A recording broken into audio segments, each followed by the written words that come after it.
Lingua Brutalica is a podcast that uses ethnographic interviews to study language use in the extreme metal community. We are studying a music scene known for its love of themes and topics generally considered offensive, and it is likely that some episodes will touch on topics or opinions some listeners may find tasteless or ethically problematic. Ethnographic researchers aim to adopt the interviewee's point of view so that we can draw out and study the attitudes, beliefs, and practices that are important to them. We want to make it clear that in presenting these conversations here, we do not endorse any of their content. Our aim is to explore the thought processes behind language use in this long-running, international, and yet understudied scene.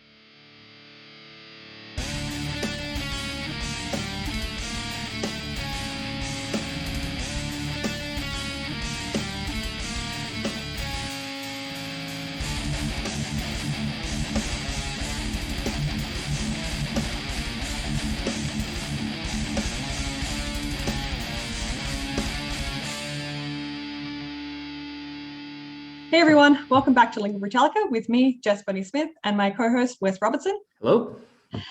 This is now episode 11, featuring our first Canadian interviewee, Oliver Aleron, the vocalist of the band Archspire, who are based out of Vancouver, that's right.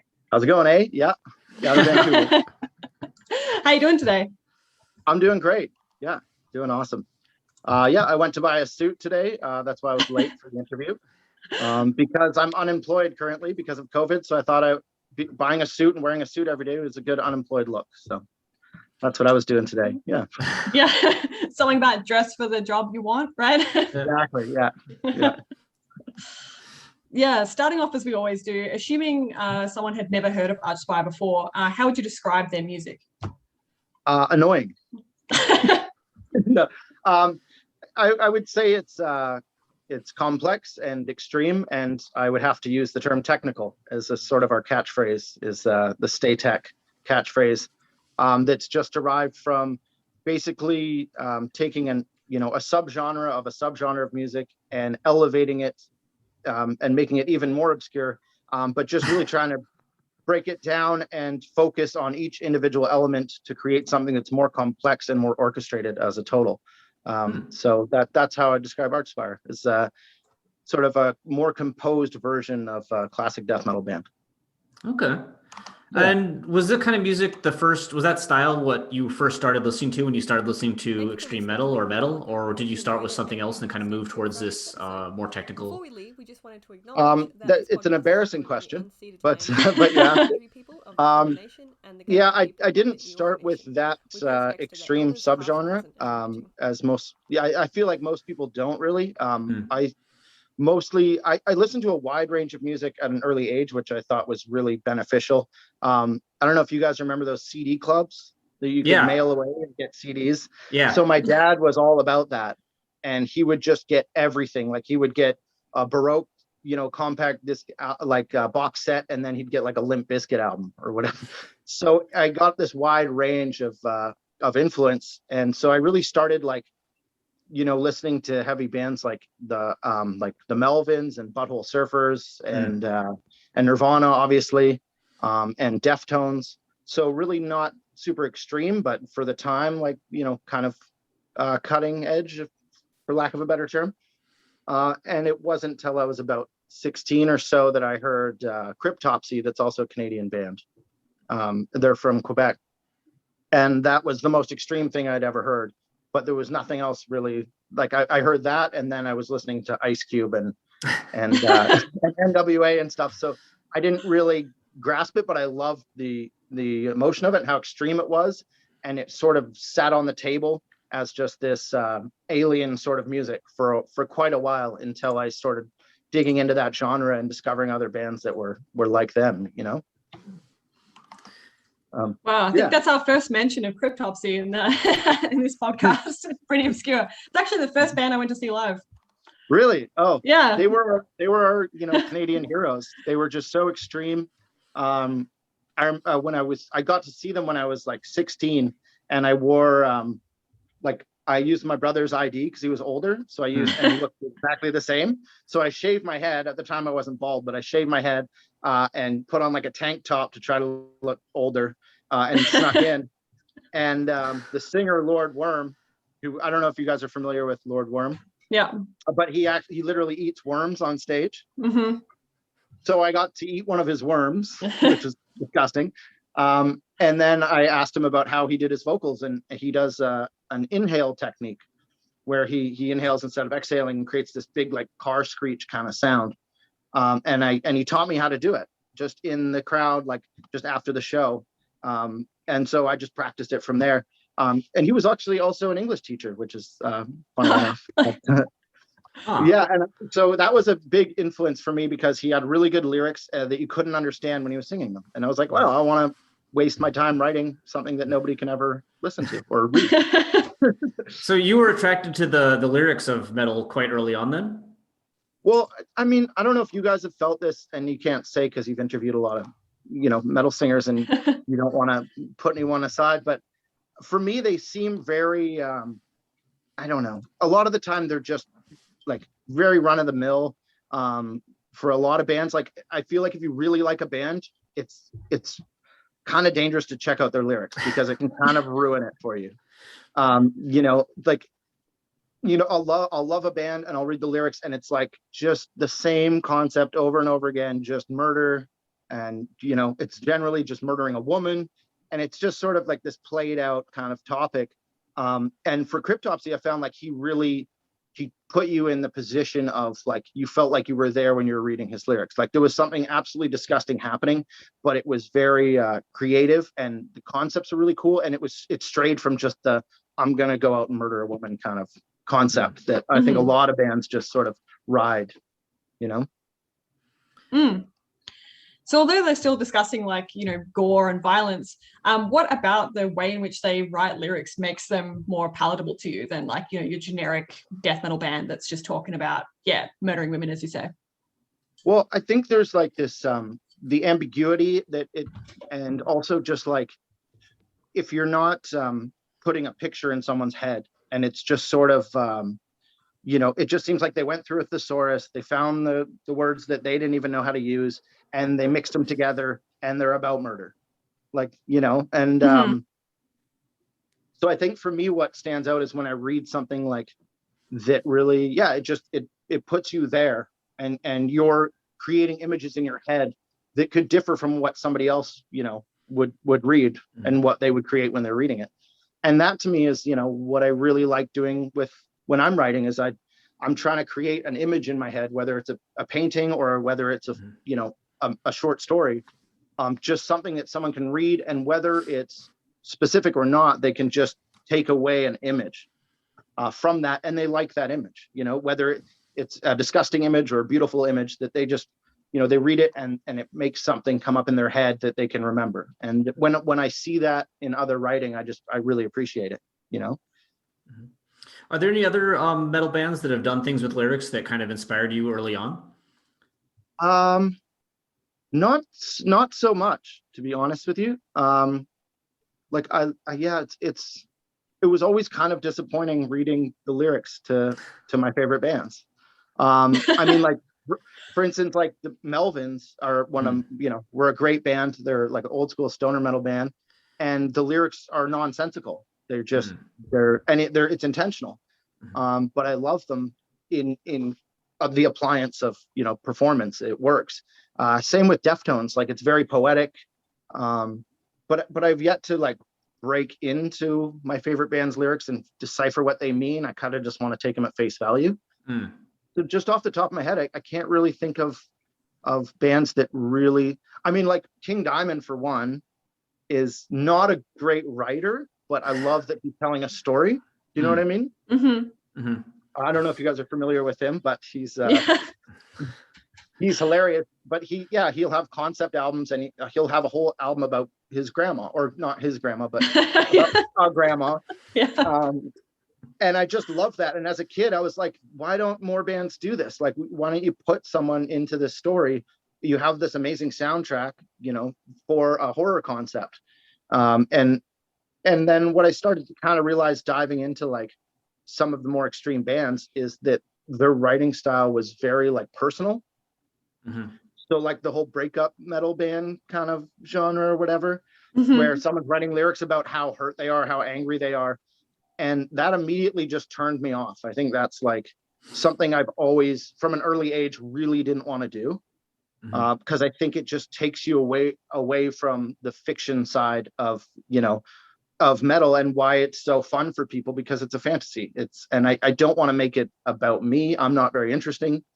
I don't, my life's not that interesting. I think stories are interesting and important. And so that's what I kind of look for when I'm, reading other people's lyrics, is that it's not about them. It's about, them having a cool concept, I guess,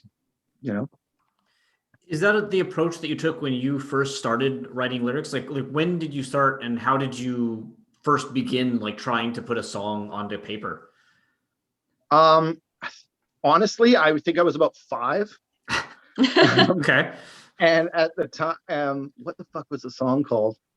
I wrote a song because I was raised vegetarian, and I wrote a song about butchering animals, and it was like, because I was like, at the time I thought that was just horrific, and now I eat a lot of meat, so it's kind of funny.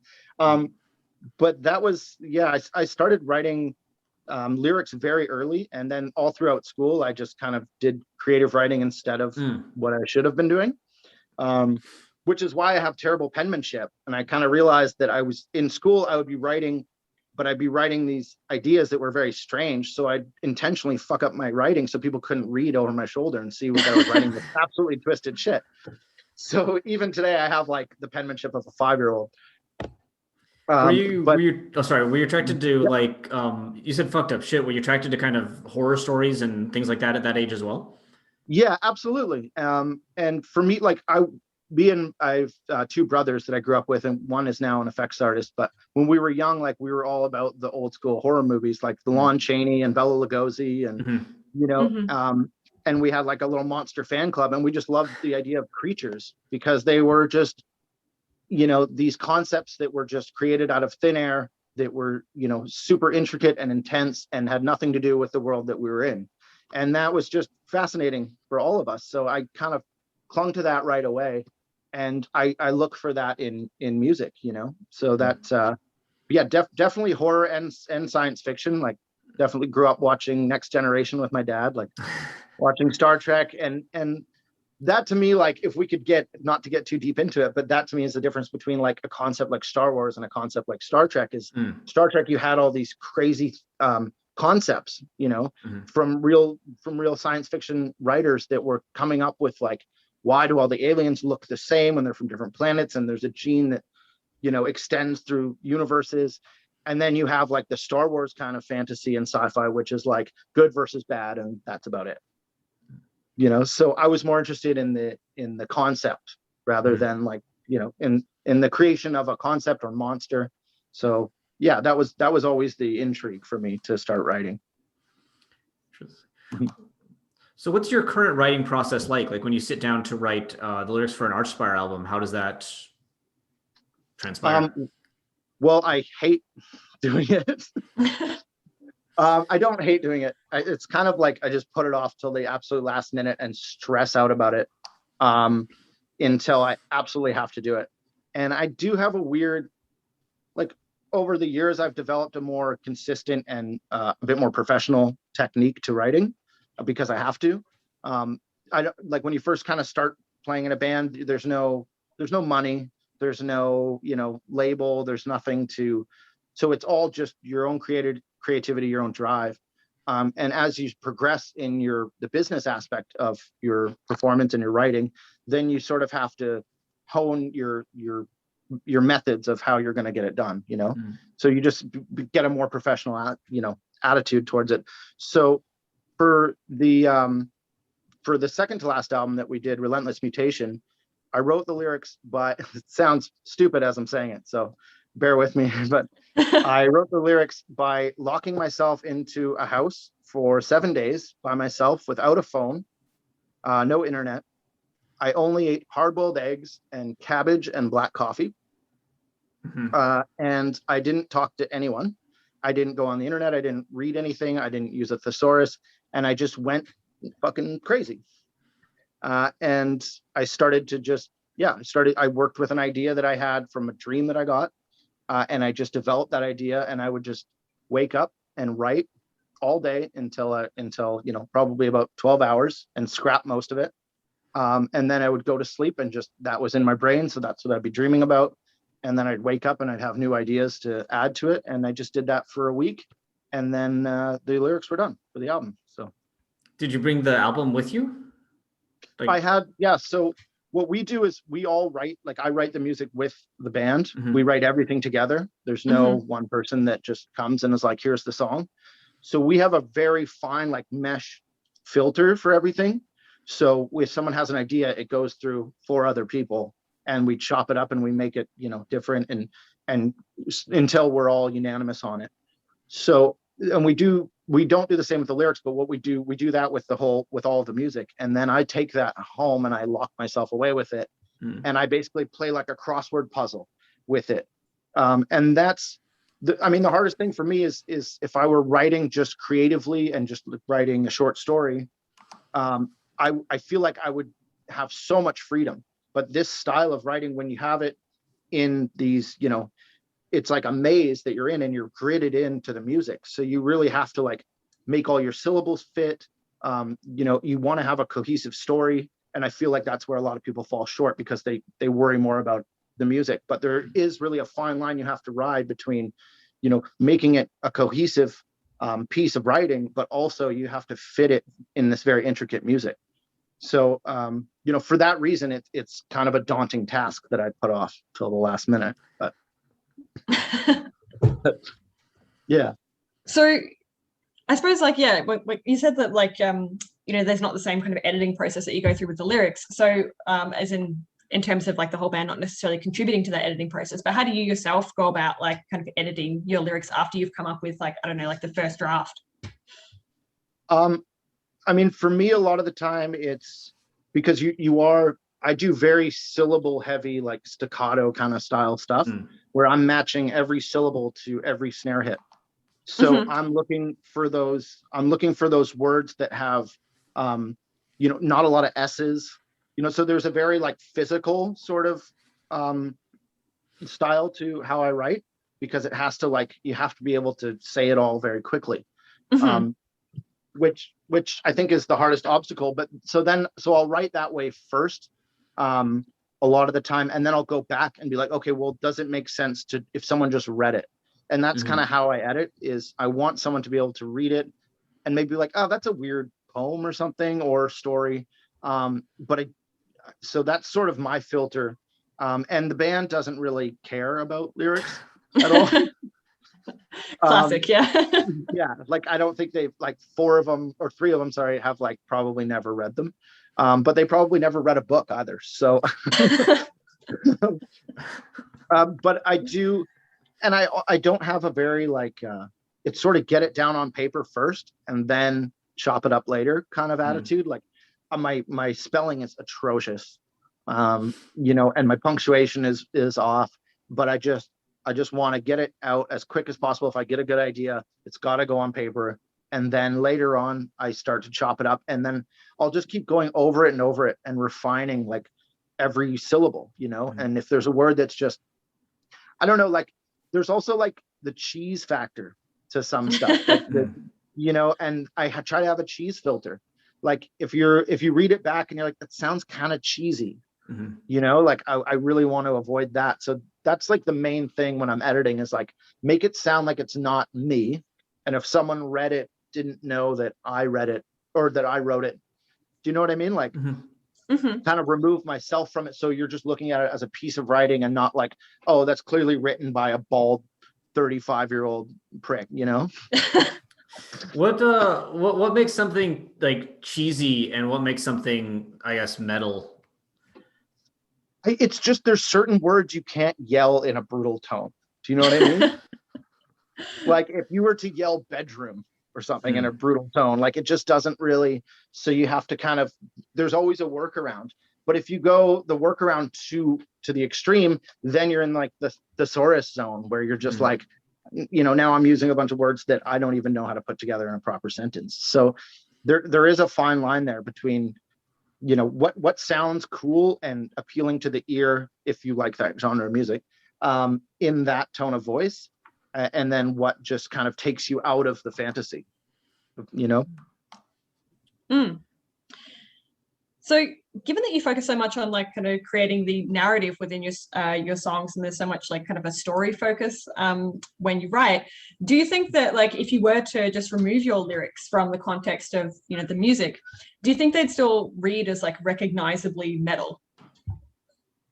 I don't know. That's a good question. It's so hard to remove yourself from like from the position that your writing is in and the context that it's in.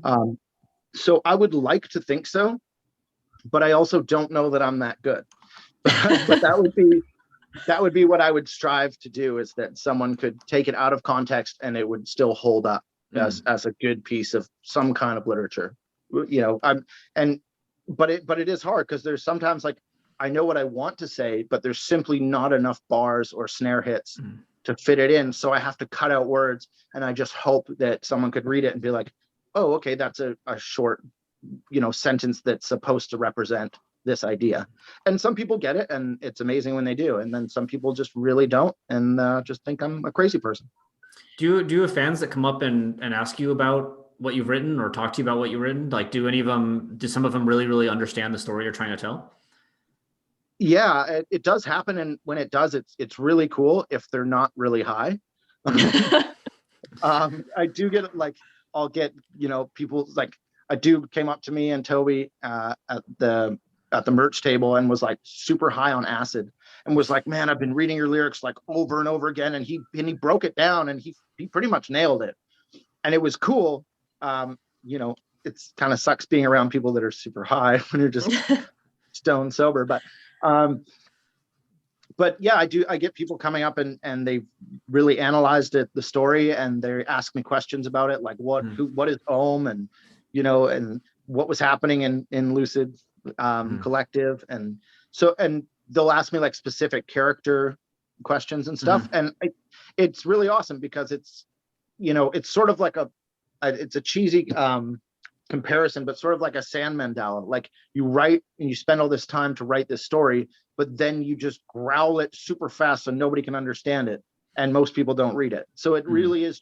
I'm just doing it like, because I want to, but it doesn't really like shine through. Like there's no real reward for it, except for just the odd person high on acid coming up and being like, "Fucking, I got it, dude." Yeah. In prior interviews, you've expressed a distinct appreciation for hip hop. You mentioned it actually earlier in this interview. Like, I know that, for instance, in Calamus will Animate, you begin with the flow that you mentioned is from Tech 9, I believe. Is the engagement with hip hop that you've done to date something that influences how you approach lyrics at all? Oh, it absolutely is. And not for content, but I mean, once I started diving into the speed rap genre, which is kind of what I had to do when I started, or when I joined the band, was I had to look for some kind of influence that wasn't metal, because there's not really, a lot of metal bands doing that speed of vocals. So I was looking into hip hop and rap that I've always loved since I was a kid, and started going into like the really fast side of it, like Busta Rhymes and Tech 9 and those kind of guys that are very syllable heavy, and they just have figured out, like, they broke the code to go as fast as possible, and it really is the nuance of like syllables, and so that's so I started using that heavy in my writing, but I got into problems, because if you read like speed rap lyrics, they're really nonsensical, because it's all about the syllables and all about the speed, and there's not really any substance to the lyrics. Like, there's a lot of slang, but they're not like, and some of them do tell a story, and that's awesome, but a lot of the time it's just, it's almost like scat style in a way, like they're not really saying anything. So I will try, like, I'll break down, like what I did with the Tech 9 thing, is like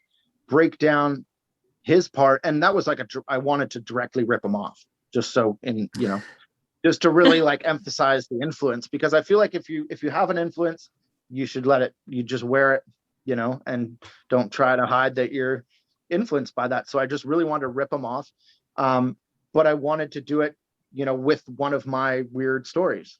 So and that's kind of what I always do. Like, I'll take like an Eminem verse and be like, okay, he's, like hit him with the venom and eliminate him, mother represent him and eliminate him, like that shit. But it doesn't make any sense. So I would like, okay, how does venom work with the story that I'm telling? And there's this black venom, and I could talk about that. And like, so it's sort of taking the influence physically, but not in the writing. If that makes sense at all. Yeah, it does. I think Absolutely. so, yeah. I mean, your lyrics, absolutely. I was kind of wondering if that was the case, because I didn't see anything in reading your lyrics that I felt sounded hip hoppy, but definitely in the way that you perform them, the speed and the amount that you're able to pack into a song. I was actually wondering if you'd kind of practice like a little bit of kind of hip hop rapping in order to get that pace up. For sure, I definitely do, and that's what if I'm teaching someone, like I was teaching my guitar player's wife some death metal vocals, because she plays guitar in a band and wanted to do vocals. And that was one of my warm-ups, is like find a speed rap song, get a verse, and just break it down. How are they doing it? And just get your mouth to move in that way, and then just add distortion. And then you have basically what my style. That's about it. So yeah. So given that you've drawn on styles that are, beyond their heavy metal genre, I was wondering, do you think that you can, generally speaking, differentiate metal lyrics from non-metal lyrics? Like just reading them? Yeah. Yeah, if you were just to read a sample of lyrics, do you think you'd be able to say oh, this is clearly from a metal band, or this is clearly not from a metal band? I think just in repetition alone, I could determine. I mean, the common formula for lyrics is just very minimal and a lot of repetition. So immediately, if the majority of pop songs, if you read them on paper, it just looks like garbage. I mean, and not not to say that there isn't, awesome lyrics in pop music, but I think I could, just based on theme, and going back to what I was saying, the majority of you can kind of, if you're reading something, you right away are like, okay, this is either a death metal band or a black metal band. They're either singing about killing a woman or Satan, or but then there's bands like Mastodon, where they'll have some lyrics where if I read that, I wouldn't really be able to tell what genre those lyrics were. You know what I mean? So maybe not with. Yeah, I think as soon as there's repetition, I'd be able to spot it. And that's something that I deal with too, is if you are trying to convey a story, but there is, you want to go back to something because it is musical, so you want to have something that the listener can grab onto and repeat. But sometimes you want to just add more of the story in there. I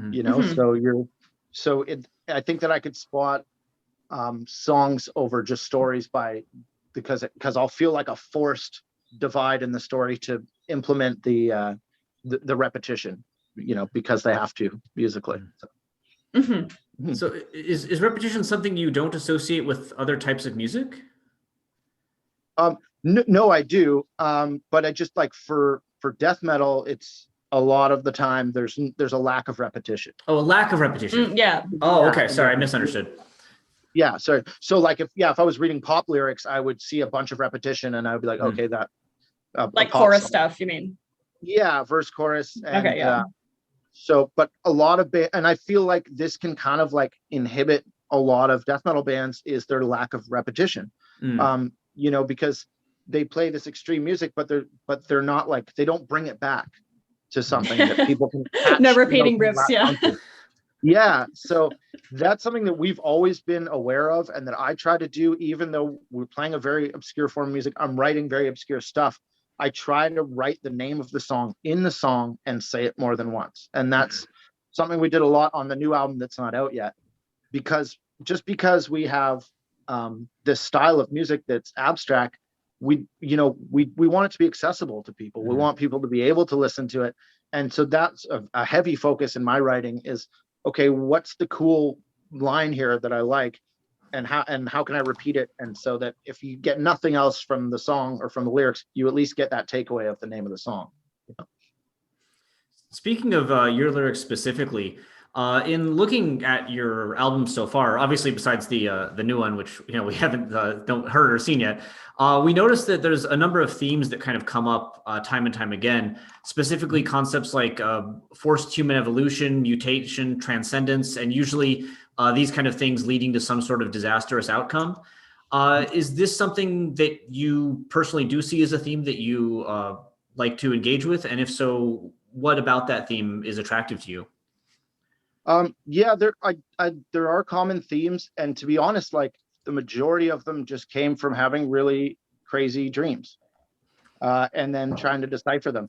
And then, like I would have a crazy dream, and then I would start writing about it, and then I would start, researching stuff and discovering things about that concept, and just kind of drive from there. So it wasn't intentional, but I just sort of always gravitate towards those kind of concepts. Of just altering your perception and those sorts of things. And, and like, for instance, the Om cult was a thing. I read a book when I was really young about the Om cult in Japan. Yeah. They would do experiments on people with hallucinogenic drugs and stuff. And there was an experiment they did where people were abducted and they woke up in a room and there was just a black drip in the ceiling. And they saw the drip and they would hallucinate like crazy. And then they just woke up in their bed. And a bunch of people reported it. And it's not like a conspiracy avenue, but they would experiment with stuff like this. And I got that idea, and it just sort of went from that. And I started looking into, I don't know if you guys have heard of the pitch drop experiment. The really slow. Yeah. So it's the longest running scientific experiment. Yeah. And it's like a non-Newtonian fluid. So it's neither a liquid or solid. It's kind of in the middle. And it takes like 7 years or something to drip once. And it's just this black, like tar. And when I kind of put those two things together, I was like, what if just observing time not moving how it should would alter your physical your physical being and your mental being, because you couldn't perceive what it was. And that sort of sparked the concepts for all of the albums. Was like, when a human sees something that is real and they don't understand it, how does their brain compensate for that, and does it actually physically affect their body as well? So from there I just went off to all these other scenarios, and it all was about this black substance that was unknown to people, and how do you respond when you see something that you can't control or can't understand? So that, to me, I find that kind of stuff really fascinating. And it's just sort of, it's fodder for lots of cool sci-fi writing, Well, yeah, I saw in like reading a lot of your lyrics, particularly off the first album. I was wondering if you were inspired by classic sci-fi lit, just because a lot of classic sci-fi lit, like, Isaac Asimov and like Philip K. Dick stuff that I've really enjoyed in my adolescence, talked a lot about like the nature of humanity and post-humanism. And I can see some of that like reflected in, your lyrics, and like, talking about beings that appear inhuman in some ways, like replicants of vengeance, or the destruction of the physical body, like the disposal of the shell, transition to immortality and stuff. Yeah, so I was just wondering, like, are these like parallels that I'm observing like reflective of your own inspiration, or? Yeah, totally. And also, like, Harlan Ellison is a big one for me. He was a big influence as well. But yeah, just being just very fascinated with the idea of like the what ifs, but I also like kind of just what I do is like sort of do like a black box sort of project, which I don't know. Okay, there's this terrible cooking show called Chopped. I don't know if you've seen Chopped, but they open the box and it's all these chefs, and they open the box and it'll have like random ingredients that they have to work with. So I kind of like doing that method with writing songs. Like, I'll just come up with a random concept that would not fit in a metal song, and then I'll work on making that like an influence for that song, and without telling my band, because they don't read the lyrics. So and so I enjoy that side of it, of like taking something random.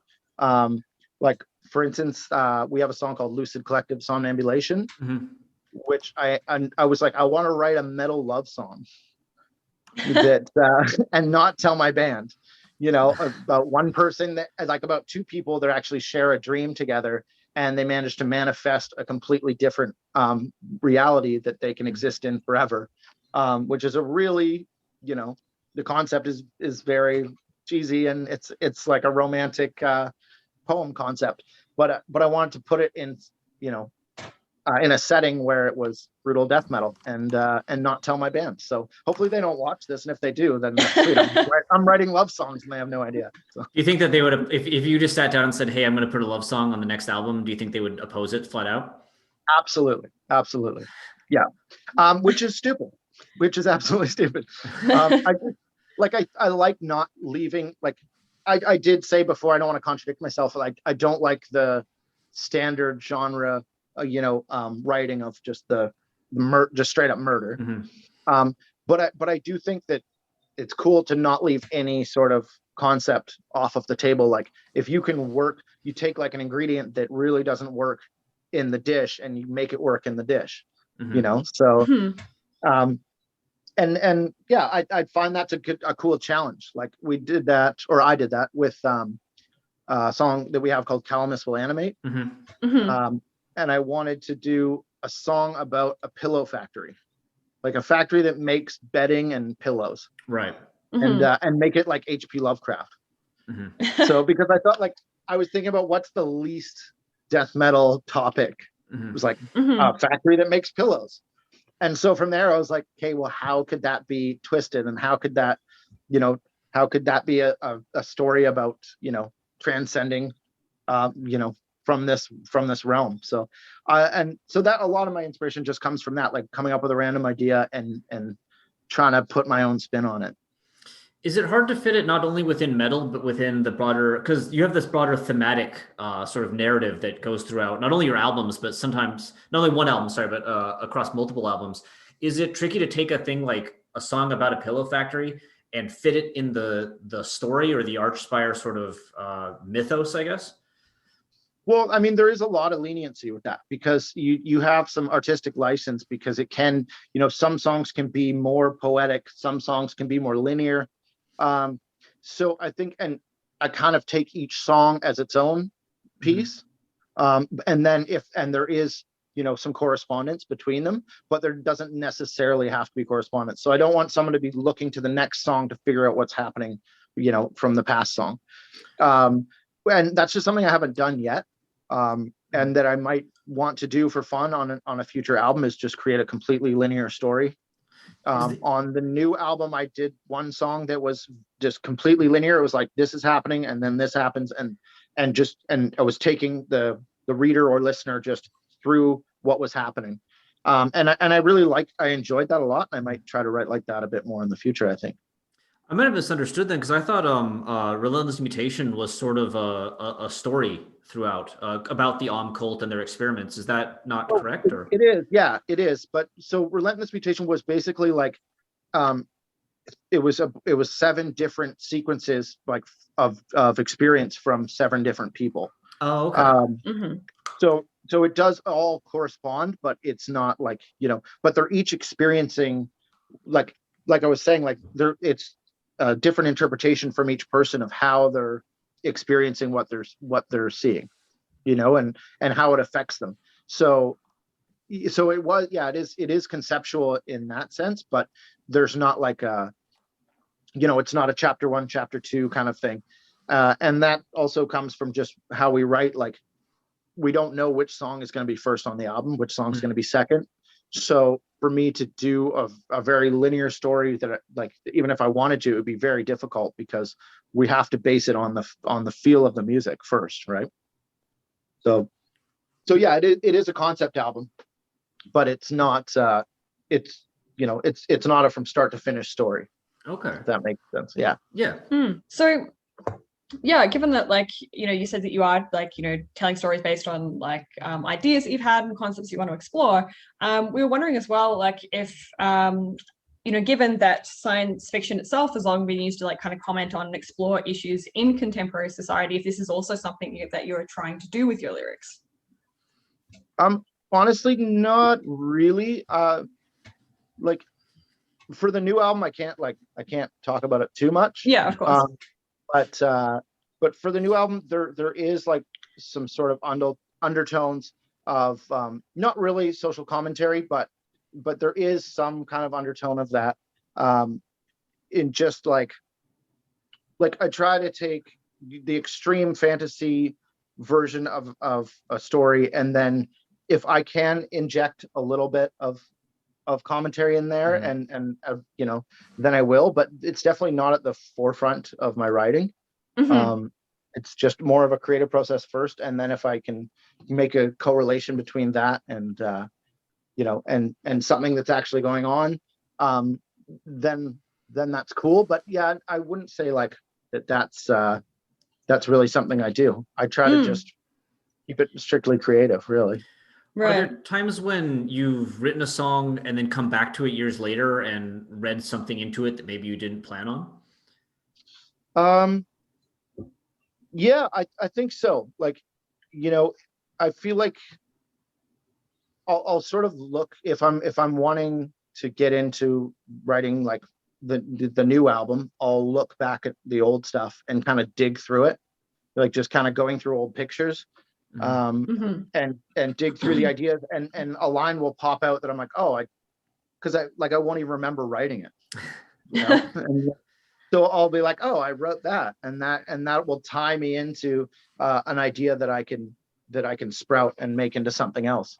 So I definitely do like going back and reviewing stuff, because yeah, I feel like a lot of the time I'll write stuff and then I just don't even remember writing it. So I feel that way quite often. Yeah, it's bizarre. It's almost, I attribute it to being like a muscle. Like I have this kind of thing where I feel like if I start writing, it takes about like 20 minutes, and then I've activated this muscle that I can now exercise. And it really just comes out of nowhere. And that's what I find is really interesting about just creativity, and how it doesn't really relate to intellect at all. Like I'm not being self-deprecating, but I'm not an intellectual person. I'm not like an educated person. But it doesn't inhibit me from being a creative writer. And I think that that's something that a lot of people don't really understand, is that you can tap into this, you can tap this muscle and exercise it without any prerequisite. You can just do it. And I really think that anyone can, if they just put the time down. I don't think it's like drawing. Like if I try to draw a person, it'll look absolutely terrible. And 20 minutes later, it still will. But I feel like writing's a bit different. Like it's kind of like getting into like a dream mode. Like you get into a REM sleep, but you're awake. That's kind of how I think of writing. It's like you get into the first level, and then as soon as you're warmed up, then you're in the sort of dream level where your imagination is just open and ready to go. So you said that like you've read back over your lyrics and like, you know, seen things that you don't remember writing, or you've read new things into it. And you also talked before about like listeners and fans like coming to you and talking to you about what they've like understood from your lyrics. I was wondering, like, have you had the experience of somebody reading something into your lyrics that you didn't intend? Totally. Yeah, that's happened before. And like, it's like, that's absolutely what I want when I'm writing, is like, I want someone to see, you know, it's two people looking at the color red and they're looking at two different colors. And I just love that idea that, you know, someone is reading it and getting a completely different image in their head than I am. And so when that happens, it's like, I did a good fucking job. You know? So you've never been like disappointed by something that somebody's like read into it and been like, oh, that's really not what I was trying to get across? Honestly, not really. And I think it's just because I stray so far from the social side of it, you know, and the personal side of it, that no one's like, oh yeah, that song, I totally related to that because I hate my ex-wife or whatever it is, like, you know. So I managed to avoid that, and I couldn't imagine being in a band where you had personal lyrics and you would have people being like, yeah, I also hate someone, or, you know, unless it's positive, like I would hate to have to deal with that. So yeah, luckily that doesn't happen very much for me. Yeah, I hate somebody as a period of emotional contact with somebody does seem a bit unfortunate. Yeah. Yeah. So one thing that you've said about your lyric process that kind of surprised me is that you kind of, you look down on the use of a thesaurus, because I noticed that there is a large number of vocabulary that I consider difficult, and tricky. Things like engrossed in crepuscular massacre, lucid collective somnambulation, calamus will animate. I had to look up the word calamus when I first encountered your music. I had no idea what it Yep. was. Like, do you not look up these kinds of words, or this just vocab that you know through reading? And also, is there something that you find in these big words that appeals to you in like your music? Is engrossed in crepuscular massacre more, say, metal or cool than like wrapped in twilight murders? Definitely. And that's a part of going back to the cheesy thing, like Twilight would sound cheesy saying it. Okay. And so, but I think what it is, like, for instance, like somnambulation I wasn't like, I need a word, for sleepwalking. It was that I was researching, a concept that I came up with of like, has anyone ever reported people dreaming together and share and, living in a dream together? And then I started to look into like people killing in their sleep. And that there's cases of people committing murders and being completely asleep. Really? And that's where somnambulation came in. And so I found I more stumble across the words when I'm researching ideas that have come up, in a dream. Like I'll have a dream, I'll research the elements of it, and then I'll find these words, and then I'll be able to use them without just like, oh, I need a word for this, so I'll look it up. And like I'm not against using a thesaurus, and like the first album I did that. But I just kind of, and maybe I should go back to it because I have a limited vocabulary, but but as I like progressed, I wanted to just make it.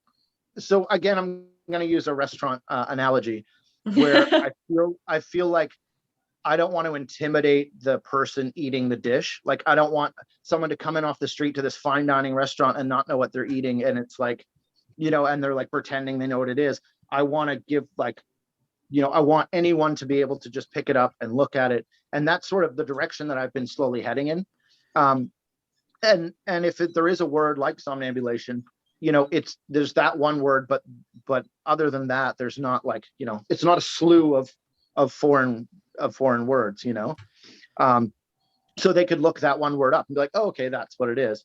But I really kind of just want someone to read it and be like, oh, that's from the brain to the paper, with ideas and not just not overly coded, I guess, What about for someone that like wasn't interested in metal? Because isn't there are some discussions of rather dark themes and gore and stuff in your lyrics. Wouldn't that prevent somebody from, say, sitting down at the restaurant in a way? If they weren't interested? I mean, yeah, definitely, it would. But I mean, I have such a small, such a small window of people that will actually look at what I'm writing. So I don't want to narrow that even more. If you know what I mean. Like if I was publishing it and it was just out to read, I think I would have an absolutely completely different writing style. And I would be curious to see what that would be like. Because I've yet to do that. But yeah, it's such a narrow window already that I just don't want someone to love the music, to be like, oh, what's he talking about, to read it and then just be, absolutely confused. And I mean, I'm sure that happens, but yeah, so that's kind of my reasoning for not overusing, a vocabulary. How did you stumble across the word calamus while looking up concepts for pillows, by the way? Because of the feather. Oh, okay. Yeah. Right. Okay. Yeah. Okay. The feather. So there's the little tube in there. And that's what is in the story, is full of this, alien black liquid that infects the people working there. So, and it is sort of, it kind of represents, my writing style. Like it was sort of an analogy for how I was writing, because it's the feather that mutates you, and it's the pen that can mutate others when they read what you're writing. It can create that image like I was talking about, and that's kind of the mutation that happens. So the pen and the feather are very similar. Okay. Yeah. So you were saying that like you don't want to like kind of overuse really complex and inaccessible vocabulary, but like how do you decide like when to use the kind of complex vocabulary and when to say things in a more kind of simple and direct way? Well, for me, it's easy because I don't have a vast vocabulary. So, but yeah, it really does come down to like the physical side of it. Like, you know, I can't say this word this quickly because there's too many S's in it. So, right. you know, so then, and I guess it seems kind of trivial, like just pick up the fucking thesaurus and use it if you need to. It would save me a lot of time, but for some reason, I want my brain to come up with the word on its own. And I think it's a cool exercise because in my day-to-day dialect, like I have like maybe 20 fucking words. I don't know. Like I don't, you know, but when I'm really like, when I'm in the zone and I'm trying to come up with this, I need another word that has the right syllables that I can perform properly. It really pushes your brain and you find that you're like, oh, I had no idea I knew what that word was. You know, on a day-to-day basis, you'd never pull that word out of your brain. But when, you know, when you're accessing that, you it's very surprising, like what you can actually pull out of your brain if you just like, you know, if you try. Yeah. So it was interesting. You were saying earlier that, you know, you do take a kind of distance from your lyrics and that you're not discussing any kind of personal matters and that you are kind of really focusing on the fiction that you're creating. But on the other hand, it's really interesting that in a lot of your songs, you use the first person perspective. So there's a lot of I. And so I was wondering, like, why do you think that this perspective is the best way to tell your stories? I think just for the, you know, like, because it is a song, I feel like it, you know, when you put on a good song, you're kind of put there and you want to feel like it can relate to you. And I'd rather relate to the listener than have them try to relate to me.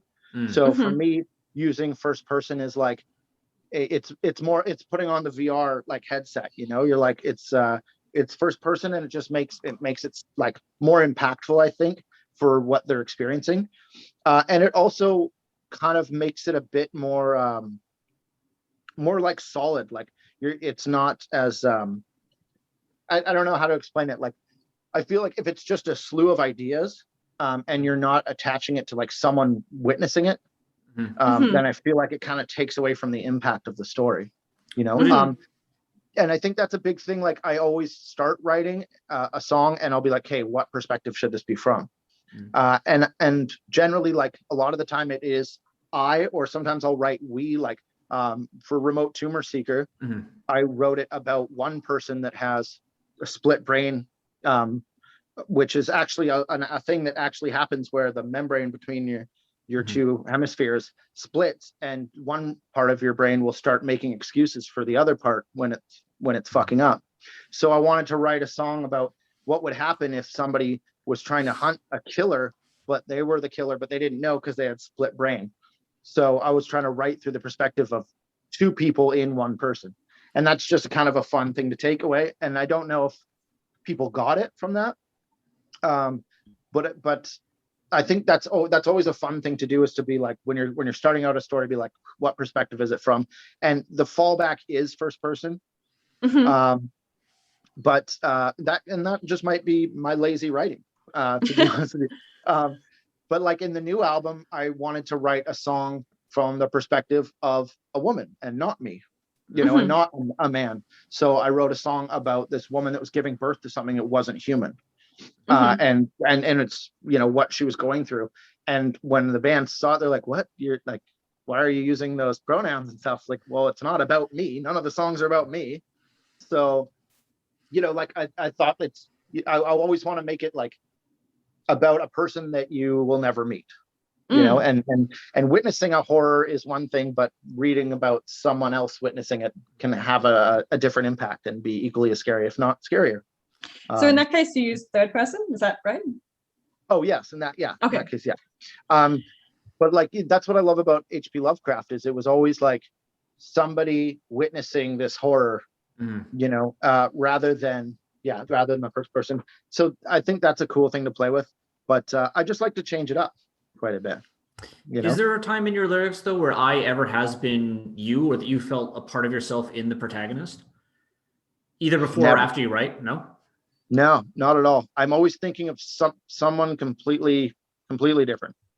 Yeah, because to be honest, like I live in Canada.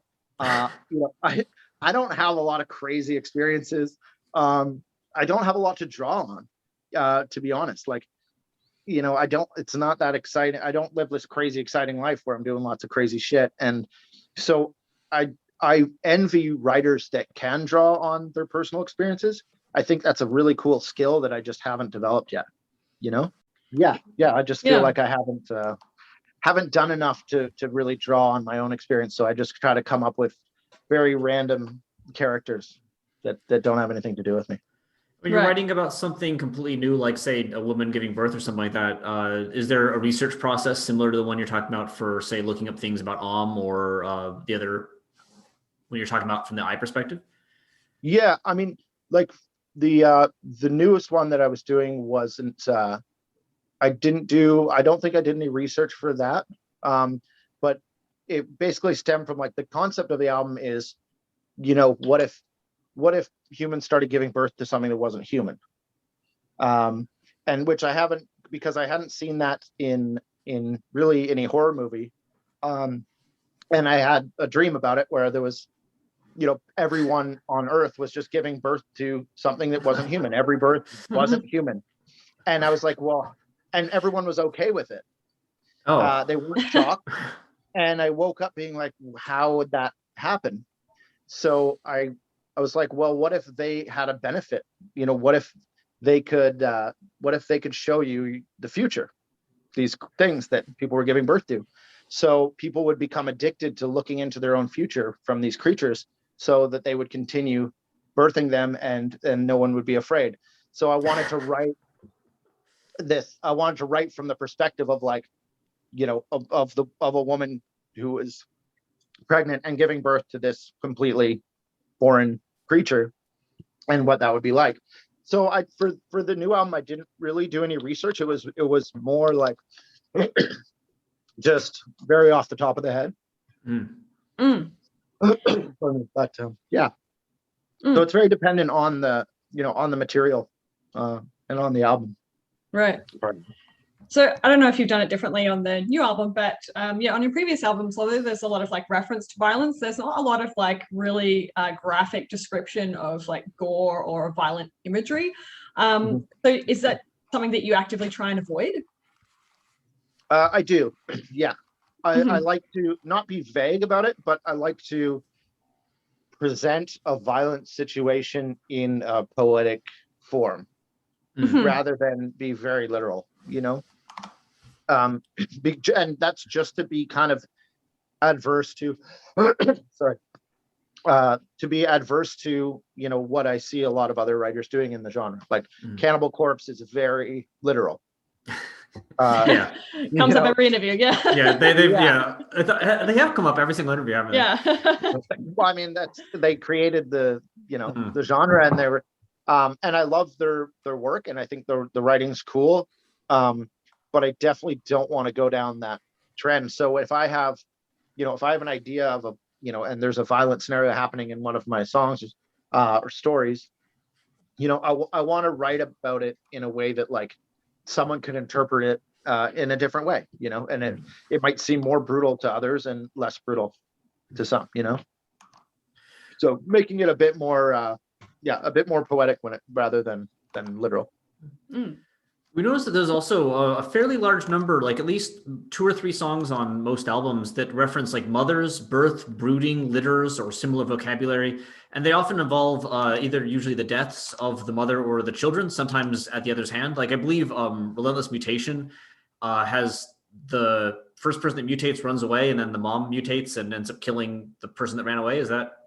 Yeah, that right? was so for Doppelganger. Yeah. Sorry, Doppelganger, Involuntary Doppelganger. My apologies. Yeah, that's on that album. Yeah.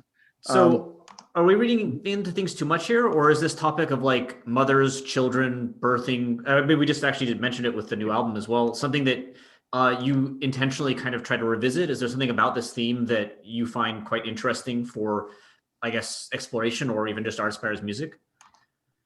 Yeah, I do, and it's not. I mean, I feel like it's just there's a lot of creepy elements to that process. And like I'm neighbors with my mom, and we have coffee every morning, and we argue about, like, I don't think childbirth is beautiful. I think it's absolutely disgusting, and it's necessary, but I don't. And she's like, it's amazing. It's a miracle. And I'm like, it's fluids. It's, there's a placenta. It's very visceral. It's not a beautiful thing. It's a necessary thing, and you can find beauty in it. But I've always sort of thought, like, like there's a lot of horror elements there. And the other kind of element, which I touched on a lot more on the new album, was just the idea that when you bring something into the world, you have no idea what it's going to be. And that to me is frightening. And I'm sure, I don't know if you guys are parents. Oh, yeah. Not Yeah, me. okay, cool. And I'm not saying that you should worry about that at all, because that's just my No, it's twisted terrifying. brain. Yeah. Oh, it is? Okay. Yeah.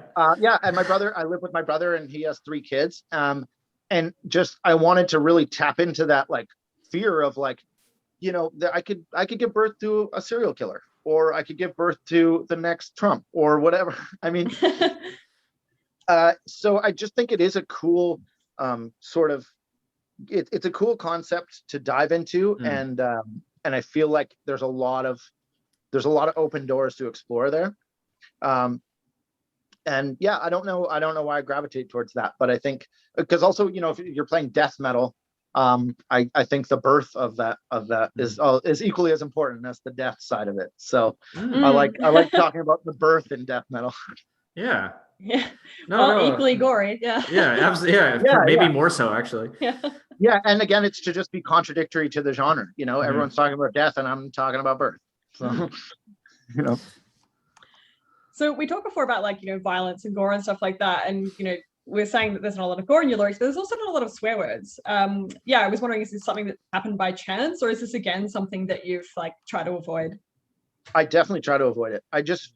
When I hear it in the genre, it kind of makes me cringe a bit. And some bands can pull it off, like Dying Fetus, when they say fuck, it's just great. But I just, again, like, it's the sci-fi thing too, and it's taking people out of the story. And I feel like it just puts, like, a timestamp on whatever you're writing. Like, I don't want to reference, and that's the difference. Like, and Stephen King loves to reference, like, he'll write about Pepsi, a can of Coke, for like 4 pages. And that's a great technique. But then there's the opposite side of that, which is like Lovecraft, where it's like, this could be kind of any time or any place. And I like that, because that helps you create your own image of what's happening. So I feel like swearing in a song just immediately pulls you out of the fiction, so that's why I try to not do it. And I feel like it's kind of a cop-out. Like, I swear all the time, but I feel like you're just throwing, like, it's just throwing gratuity in something that could otherwise be kind of seen as a piece of literature, rather than just like an angry metal song. Well, it's interesting you say that, because a few musicians that we've spoken to have said that they want the language that they use in their lyrics to be kind of distinguishable from the language that they'd use in everyday conversation. Is that also part of it? Yeah, for sure. And that goes back to me not wanting people to think about me when they're reading what I wrote, and so I am not, I'm really going on the far end of the spectrum, and just really not putting myself into my writing at all. Like, which is, I guess, I don't know if that's a common technique, but it's something that I feel it allows me to be more creative, because I don't have to involve myself in it. This shit's just going on, and it's got nothing to do with me. One other thing that we noticed in your lyrics, not all the time, but there does seem to be a bit of a tendency for alliteration. Like, you have lines like, the machine masturbates metallic insects while mocking us. This pit, the past, and I, the present. Capillaries crawl from my rodent skin like centipedes, or very straightforwardly, animated automatic anatomy attack. Is this repetition something that you intend to put into your music, or does it happen by chance? That is just, it's just kind of playing around with the line itself, and that is a definite influence from speed rap. That's a very common thing that they do in rap, and I like to put it in there, just sort of, it's kind of a playful thing that it's to just kind of entertain myself while I'm writing. Mhm. If I'm getting like bored from like 4 hours in, then I'm like, oh, let's just do this. And so it just sort of like, yeah, it's just like a little, yeah, just something to kind of entertain myself. But it also does, I think it translates well with the music. And it kind of, and people that are really into rap, they take those mostly from those stand out for them, and they'll be like, oh man, are you a rapper or something? And it comes from that, like, the alliteration and techniques like that, where it's just kind of paying homage to that genre, I guess. Does it actually serve a practical purpose then? Like, is it, I don't know, not being a vocalist myself, but is it easier to produce like really dense lyrics if there is that alliteration? Yeah, I mean, it can help speed, but it can also slow speed down depending on which one. So sometimes I'll do it as a challenge, and just to try to push myself.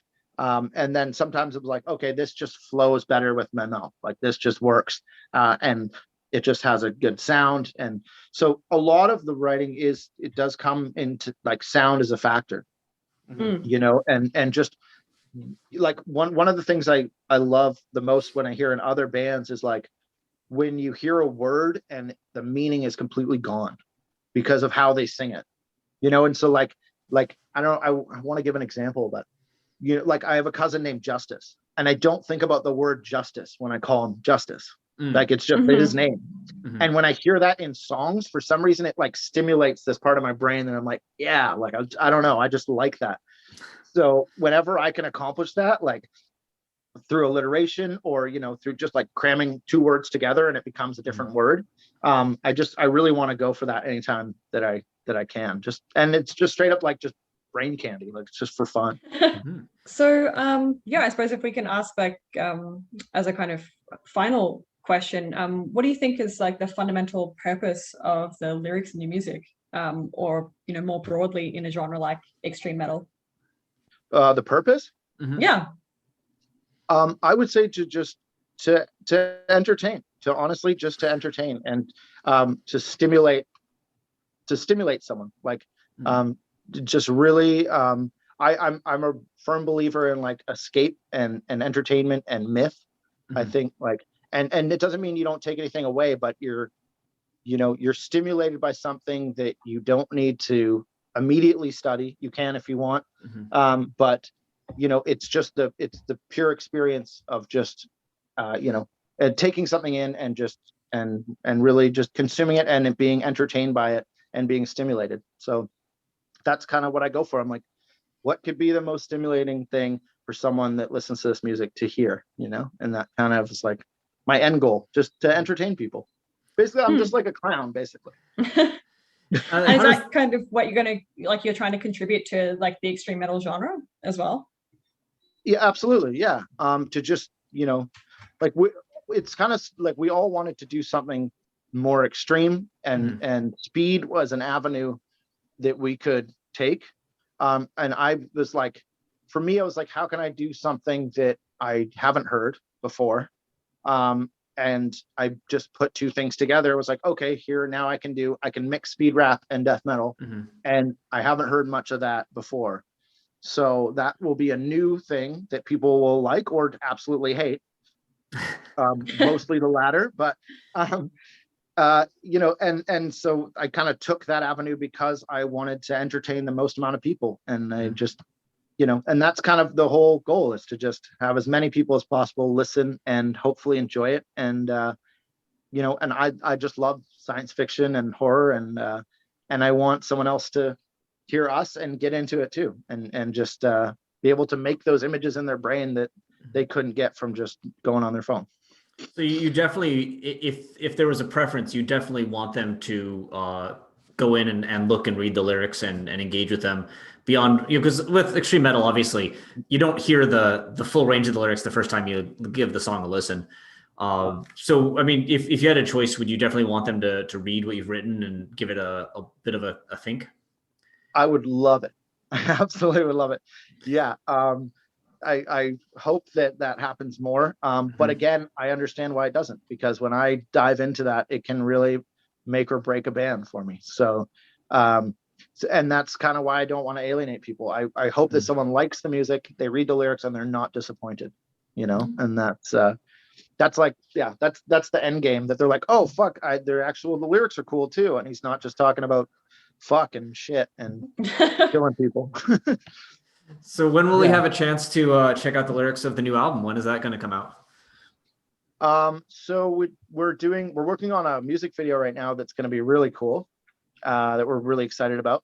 And we're gonna, I think, release a single in July. Will be the first single. Oh. And then I'll be able to put lyrics out for that.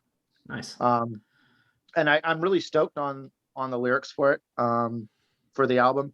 I did the same thing for this album and just locked myself away and just went crazy. And I'm really stoked about them.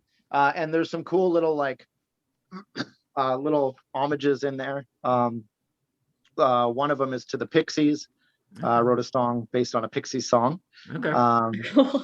And then a song is based on a Colter Wall song.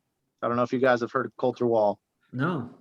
He's a country musician who's got the most amazing voice you've ever heard. I'll check it out. You should check out Colter Wall. He's phenomenal. So yeah, there's a few little hints in there for references. So awesome. Hopefully you guys enjoy it. I gotta ask that. Did you repeat the egg diet again when you locked yourself away for this one, or? I did. Yeah. Oh, yeah. It's great because you want to finish writing. You really want to get out. It's not enjoyable. You just want to get done and get finished. So yeah, I got a little Guantanamo Bay writing fucking pit and going on in my house. So. Sounds absolutely miserable. I'm not gonna lie. Yeah. Yeah, it is. It's hey, it works for me. I wish I could just sit down and have a coffee and fucking not worry about it. But yeah.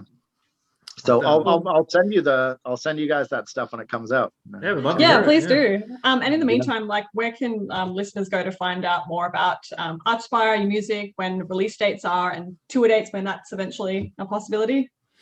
Oh yeah, we do have a tour planned for Europe in November, which it looks like it's going to happen. Nice. So awesome. Everyone get your fucking shots. Yeah, and you can just find news on our Instagram page and our Facebook page and on our label's Season of Mist page as well. Yeah, so we got a lot of cool stuff coming up. Cool. Looking awesome. forward to it. Yeah, I'll post those links in the description of the episode as well. Awesome. That's great.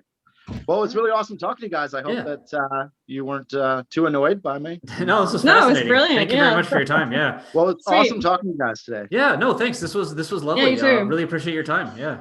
Wicked. Awesome. Yeah. Well, you guys have a great day. Yeah. Yeah, you too. Come to Australia when you can. Yeah. We're going back. We're going back as soon as we can.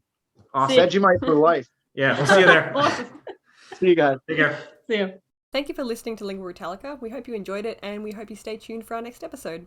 Before we leave, we just wanted to acknowledge that this podcast is recorded on the unceded lands of the Wurundjeri people of the Kulin Nation and the Gadigal people of the Eora Nation. We pay respects to their elders, past, present, and emerging.